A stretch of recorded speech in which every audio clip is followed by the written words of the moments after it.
let's discuss top personal trainer mistakes.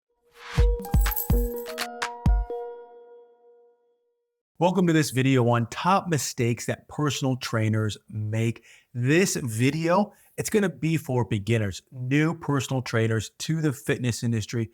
But if you are an experienced personal trainer and you do make it to the end, throw a comment on maybe something that I missed or something that you've uncovered during your experiences in the fitness industry. My name is Tyler Valencia, and I'm the president of KIPS and Time to Train Fitness.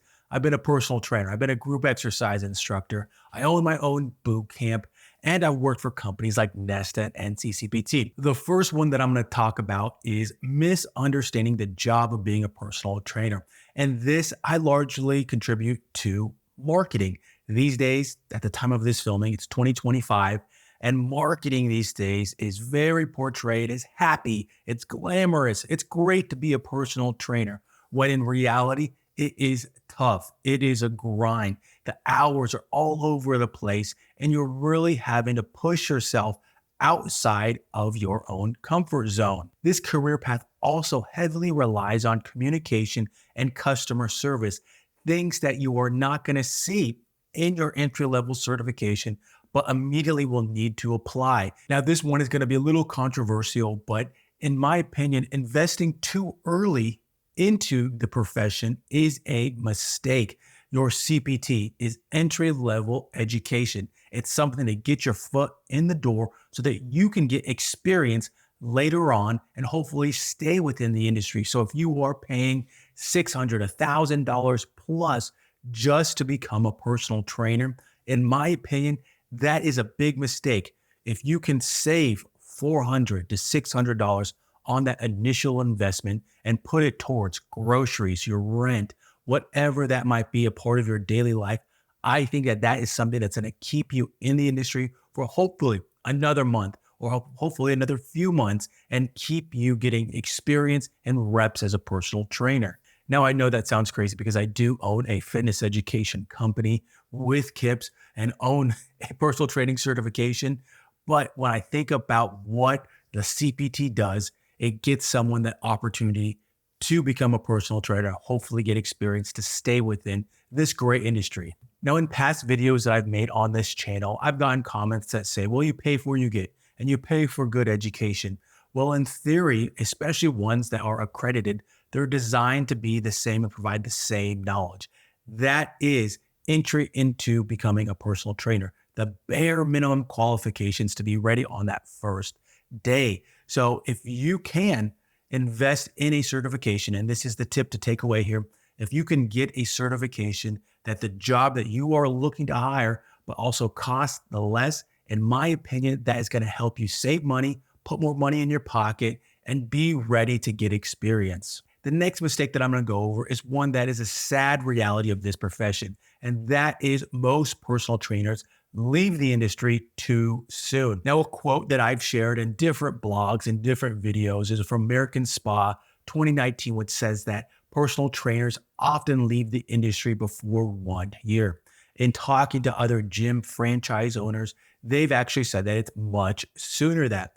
And this is one of those big things that makes you look at education. How are things structured and how can you get experience for beginners quicker? A part of why personal trainers often leave early is because it is hard.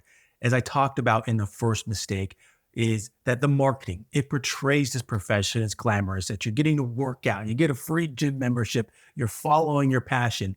But in reality, this profession is difficult. The long hours, the different hours, doing things often for free. These are things that really get to new personal trainers. What I would say is that you need to go outside your comfort zone in terms of talking to gym members. You need to be able to ask for help from your fitness manager and from your colleagues. Now, if you're considering leaving the fitness industry, or potentially you are looking ahead and trying to plan so that you are not in that position, what I would suggest is either part-time training and doing another job that helps you pay the bills, or potentially working at multiple gyms. Now, that might be something that you need to discuss with your fitness manager and make sure that you can compete. There is no non-compete in your contract and you can work at different gyms. Or on top of that, and this is the tip that I would highly recommend, I've written about it in blogs, is to get into group fitness early. Now, if you just heard me say that and you're thinking, Tyler, you are making this up, or Tyler, there's no way that I can teach group fitness. There is a format out there for everyone. There's a format for those individuals that are really into strength training. It's called boot camp. There's a format out there that for people that really like intense workouts, HIIT workouts. And there's also formats out there that are choreographed that people that enjoy dancing or they enjoy kickboxing. And these are all things that gym members come for. And if you could get in front of gym members more easily and more times during the week, you will become ingrained into the gym community and hopefully become somebody that gym members are constantly coming up to for questions and recommending other members to you. The next tip that I'm going to go over is one that I know that I've personally done and I've reflected on over the years and think about, oh, wow, I was young and I was naive as a new personal trainer. And that is not listening to your clients. Now, I've already mentioned that communication is key, and we're going to talk more about that in the next mistake. But when I'm talking about listening, I'm talking about exercises that they don't like. I'm talking about trying to give them too much of what you think is right. There is a balance in there, which often comes from developing trust and building a relationship with the client. If your client, if they say that they do not like getting on the ground, well, then don't put them on the ground. If they say that they don't like burpees, don't program burpees. They might regret signing up with you, or they might be looking for a different trainer if your gym has a plethora of instructors. That can go for any exercise. Listen to what they say and what they like. Give them what they like so that you build trust, and you will easily see in a few sessions that they are more open to suggestions or willing to take any type of exercise that you are prescribing to them. Now, with not listening, a common thread in there is often you will try to train your clients how you train yourself. Think about it. Clients that are coming, they're often looking for weight loss. And you yourself, as a personal trainer, you're probably in great shape. You like exercise. These are things that most clients do not like. They don't like exercise. And oftentimes they dread going to the gym.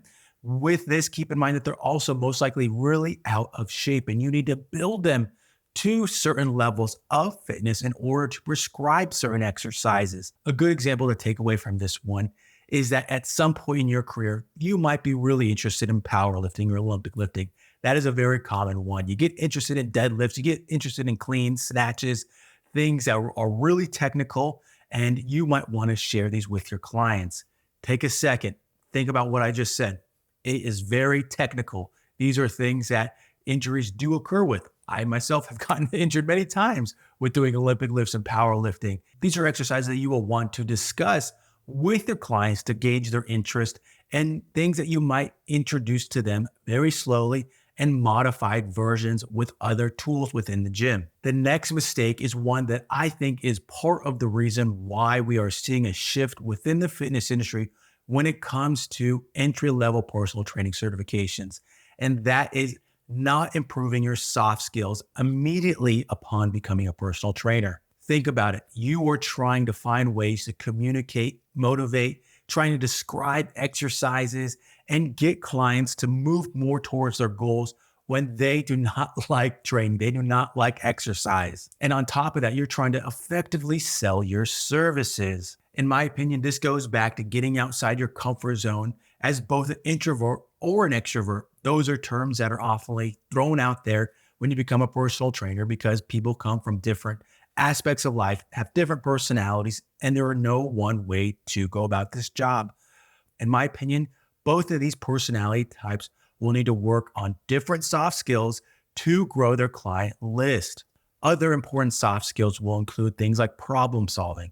Think about it. If you have programmed an exercise for your client and you're taking them around the gym, and all of a sudden you get to an exercise and it's taken either by a gym member or another trainer working with your client, how do you handle that? Can you easily think on your feet to come up with a different exercise? Or can you professionally ask that gym member or trainer if you can work in with them? These are things that really test a new trainer, because you're having to think on your feet and effectively handle the situation. Another soft skill that's a part of this profession is time management. How can you handle business building items that are going to help you grow your client list with the rest of your life? Like I mentioned earlier on in this video, there are things that you're going to do that aren't paid. Time management and business building items are often those things. You're online looking for ways to get your name out there, grow your client list, or effective ways to get to the gym and be able to get in front of gym members. The last soft skill that I'm going to talk about, interpersonal skills, but most importantly, active listening. That is the number one item, in my opinion, to take away from this whole video. If you are a new personal trainer, you are often to be being treated like a therapist. Clients will come to you and want to just talk about their day. And you might think about the session and what you programmed, and you're thinking, man, we didn't really go through a lot in the session. But if that individual, your client, feels like they got something off their chest or they were able to communicate with somebody that's listening, that is a benefit to them. This whole profession is a lot of listening and not one-upping them. Do not be that trainer that always has to talk about yourself, or when you hear a story, you need to put a story that's even more important than the story that they shared. Listen, take notes, ask questions for the future. If you can bring something up to your client in the future about a story that you heard the last week, 2 weeks ago, a month ago, and you remember every detail, they will take that to heart, and that'll mean a lot to them. The last one that I'm going to talk about, in my opinion, is one that's going to help you grow your list of colleagues and be able to work and collaborate with other fitness professionals. And that is not having an open mind and being unwilling to learn new techniques, new research that is coming out in the fitness industry. Let's go back to what we talked about earlier with the education. Keep in mind, your entry-level certification, whether it's from NASM, whether it's from ACE, ISSA, or even from KIPS, it's entry-level education, bare minimum. Gets you in the door to be able to get experience as a personal trainer. Your entry-level certification, it does not make you an elite trainer or even an expert. It gives you the ability to start taking those steps to become more experienced and potentially an expert as a fitness professional. What you should also understand is that your colleagues, whether they are in person or online, maybe other fit pros that you see, their viewpoints, their opinions are based off their experience. Let me give you an example here. For myself, and having worked in the industry for 18 years, I've worked with strength coaches, I've worked with powerlifting coaches, I've worked with physical therapists, other fit pros, personal trainers, group exercise instructor, the list goes on. And if I was to ask them what their definition of the core was, I'm sure I will get a plethora of definitions, different muscle groups, and what they think effective core training is. Does that make them wrong? Absolutely not. It just means that their experiences have shaped their viewpoint, a very highly discussed topic. In my opinion, what you should do is take the viewpoints of other colleagues, digest them, and help you make good decisions going forward. Maybe you agree with them, maybe you don't, but go out there and research it and make your own opinion. Within this topic is that your next certification or CEU course should expand your career. I'm not saying that anatomy, physiology, biomechanics are not important. Those are all great topics. Those are all things that further along, in my opinion, you should really dive into and help shape how you look at exercise, how you look at movement.